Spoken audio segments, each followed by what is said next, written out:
remercier très sincèrement d'avoir trouvé du temps, malgré votre emploi du temps chargé, pour participer à cet important programme.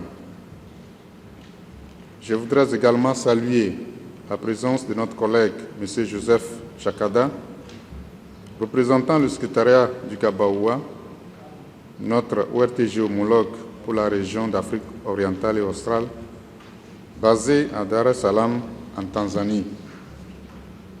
Mesdames et messieurs, il s'avère important pour moi de vous donner un bref historique de cette formation pour mieux situer le programme et ainsi nous préparer à la tâche qui nous attend tous dans notre région. L'une des principales missions d'un ORTG est la conduite des évaluations mutuelles, qui est un mécanisme d'examen par les pairs conçu pour évaluer la conformité des dispositifs de LBCFT des États membres aux mesures internationalement admises, en particulier les normes du GAFI. Le JABA est ainsi responsable de la mise en œuvre des normes du GAFI dans l'ensemble de ces 17 États membres, c'est-à-dire les 15 pays de la CEDEAO et 2 pays non régionaux, qui sont l'Union des Comores et la République démocratique de Sao Tomé-Principe. Il convient de signaler que le JABA a conduit son premier cycle d'évaluation mutuelle entre 2007 et 2012.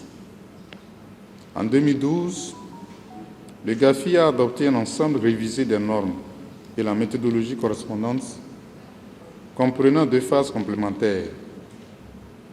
L'évaluation de la conformité technique aux 40 recommandations du GAFI et l'efficacité des dispositifs de LBCFT des pays sur la base des 11 résultats immédiats. En 2016, le JABA a entamé le second cycle des évaluations mutuelles en utilisant les nouvelles normes révisées du GAFI. Le cycle d'évaluation pour les 17 pays membres du JABA est de 5 à 6 ans. Une évaluation mutuelle type couvre environ 18 mois, parfois 24, pour se conclure en 5 étapes complémentaires, à savoir pré-visite sur place, visite sur place, post-visite sur place, discussion en plénière et examen par le réseau mondial de la qualité de la cohérence post-plénière. Ce processus implique un volume important de travail et nécessite une expertise de haut niveau, ainsi que le dévouement et l'engagement d'un personnel professionnellement compétent et nécessite qu'on lui consacre suffisamment de temps. Ainsi, l'évaluation mutuelle requiert une équipe polyvalente avec différentes compétences, expertises et expériences dans le domaine juridique, répression criminelle, secteur financier et non financier et questions opérationnelles, etc. Le présent cycle d'évaluation mutuelle de nos États membres devait s'achever en 2022, dans cette année. Malheureusement, à ce jour, le JABA n'a été en mesure de conclure que 10 rapports d'évaluation mutuelle, tandis que 2 autres devaient être examinés et adoptés au cours de la plénière de mai prochain. Ainsi, le JABA est à la traîne dans la mise en œuvre de ce mandat de base. Ces défis résultent principalement des défaillances structurelles relatives à l'insuffisance du capital humain pour entreprendre des évaluations mutuelles, ainsi que des questions connexes affectant la qualité des rapports d'évaluation mutuelle produits. Par ailleurs, cette absence d'effectifs suffisants affecte le respect des délais, ce qui entraîne la révision du calendrier des évaluations mutuelles des États membres restant à évaluer dans le cadre de ce cycle. Mesdames et messieurs, chers participants, en sa qualité de RTG membre associé du GAFI, le JABA est tenu d'adopter et de mettre pleinement en œuvre les normes du GAFI conformément aux principes et objectifs de haut niveau convenus par les membres du réseau mondial de LBCFT comprenant le GAFI, les ORTG et les institutions financières internationales, à savoir le FMI et la Banque mondiale. Lorsqu'un membre du réseau ne parvient pas à mettre efficacement en œuvre les normes établies dans le cadre des principes de haut niveau, certaines mesures sont prises à l'encontre de l'organisme en difficulté. Tenant compte de l'incapacité du JABA à remplir correctement ses obligations en matière de conduite des évaluations mutuelles et de production de REM de qualité acceptable, la plénière du GAFI de février 2021 a lancé un processus d'amélioration de l'efficacité pour le JABA comme mesure tendant à l'inciter à réévaluer ses stratégies de prestations. Afin d'aider le JABA à relever ces défis, le GAFI, en collaboration avec ce dernier, a élaboré un plan d'action devant être mis en œuvre par le JABA. Le plan d'action a été adopté en juin 2021 avec les 3 piliers clés suivants. Premier pilier, ressources et organisation du secrétariat. Deuxième pilier, gestion des processus d'évaluation mutuelle et de suivi. Et enfin, troisième pilier, engagement, mobilisation des États membres du JABA. Pour s'assurer que ce plan d'action est bien mis en œuvre, 2 groupes de contacts, à savoir le groupe de contacts international et le groupe de contacts régional, ont été mis en place pour travailler avec le JABA. Le JABA a présenté son premier rapport d'avancement en octobre 2021 et la plénière du GAFI a noté que seuls des progrès limités avaient été réalisés et ainsi exercer le secrétariat du JABA et les groupes de contacts à améliorer leur processus de travail pour lui permettre de réaliser des progrès significatifs. De façon particulière, les actions prioritaires ci-après ont été identifiées sur lesquelles le JABA devrait se focaliser. Petit 1, la cartographie des ressources existantes du secrétariat du JABA et l'identification des lacunes. Petit 2, mise en œuvre d'un outil géré de manière centralisée par le secrétariat du JABA pour permettre une meilleure gestion des processus d'évaluation mutuelle et de suivi. Petit 3, élaboration des mécanismes pour suivre le vivier des évaluateurs du JABA. Et petit 4, engagement et mobilisation des États membres du JABA. En février 2022, le JABA a présenté son deuxième rapport d'avancement et la plénière du GAFI, par l'intermédiaire du GNCG, a noté à nouveau des progrès limités, particulièrement dans les domaines suivants: dotation en personnel et formation du secrétariat du JABA,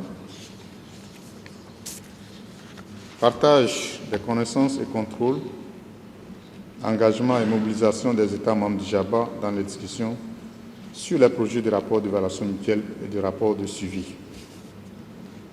Dans le cadre du second cycle des évaluations mutuelles du JABA, les contributions des États membres aux discussions sur les rapports d'évaluation mutuelle et les rapports de suivi, ainsi que la fourniture de commentaires pertinents sur les projets de REM diffusés dans le réseau mondial, ont été très minimes. L'absence de participation active des États membres du JABA est en contradiction avec les principes de mutualité de l'évaluation.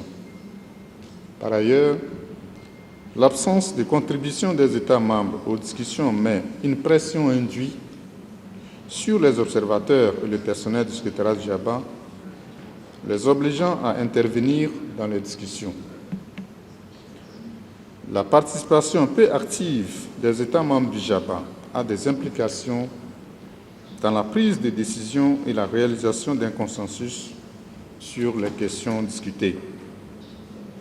L'une des exigences majeures du pilier 3 du plan d'action d'amélioration de l'efficacité, je l'ai déjà indiqué, est l'engagement et la mobilisation des États membres du JABA dans les discussions.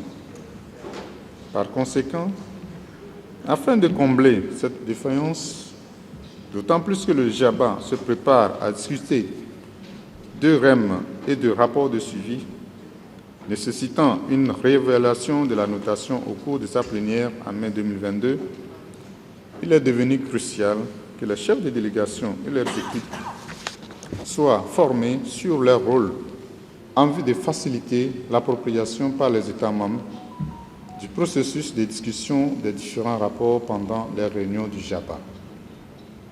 Mesdames et Messieurs, chers correspondants nationaux, tenant compte de ce qui précède et dans la droite ligne des réunions bilatérales que j'ai tenues avec certains d'entre vous, le secrétariat du JABA a cru opportun d'organiser cette formation de 3 jours pour améliorer la mise en œuvre du processus d'évaluation mutuelle à travers des contributions efficaces aux discussions des rapports. La formation sera dispensée par le secrétariat du JABA avec l'assistance du secrétariat du GAFI, comme précédemment mentionné. Les sessions permettront aux participants de discuter des défis auxquels ils sont confrontés et de proposer par conséquent des solutions pérennes. Les thématiques ci-après seront abordées à travers des interactions en plénière et un jeu de rôle. D'abord, le processus d'évaluation mutuelle et les responsabilités de la plénière et des délégations. Ensuite, la gestion efficace des réunions et les contributions structurées aux discussions techniques. La simulation, jeu de rôle sur la gestion des réunions. La relation entre la conformité technique et l'efficacité d'un dispositif de LBC-FT. La fourniture de commentaires à un rapport d'évaluation mutuelle. L'aperçu des outils d'analyse pour les rapports de suivi. Le document des questions clés, rôle des États membres. La sélection des évaluateurs et la composition des délégations aux réunions du JABA. Les résultats attendus de la formation comprennent une meilleure appréciation de l'application de la méthodologie GAFI dans la contribution aux discussions, une amélioration de la qualité des commentaires et des contributions au REM et aux discussions, une meilleure gestion des réunions, une amélioration de la coordination de la coopération nationale interagences en matière de LBC-FT. Et pour rappel, une élaboration d'une feuille de suivi des participations des membres dans les processus d'évaluation mutuelle sera présentée à chaque réunion de la commission technique et de la ministérielle. Mesdames et Messieurs, je voudrais par conséquent vous exhorter tous et toutes, en tant que dépositaires du processus, à percevoir la présente formation comme une véritable opportunité de faire progresser notre région, particulièrement en répliquant cette formation au niveau national pour toutes les institutions parties prenantes à la LBC-FT. Une fois encore, en nous souhaitant de cordiales bienvenues à tous et à chacun, ainsi qu'une fructueuse formation, je déclare ouvert les travaux de cette session de formation. Je vous remercie de votre aimable attention.